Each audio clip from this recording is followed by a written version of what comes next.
Ginaulo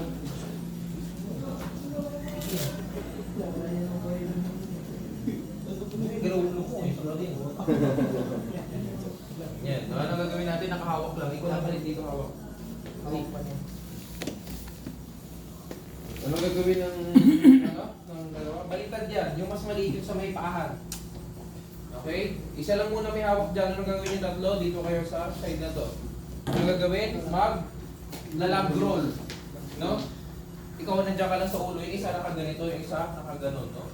Sabay nyo, ibabaliktad. Kung kailangan ng isa pa nakahawak sa paa para mas maganda mag-lag roll, o kayo bahala. No? Basta dapat sabay kayo. Di ba nakaganyan? So parang mag-i-ekis kayo ng kamay na isa lang nakaganon.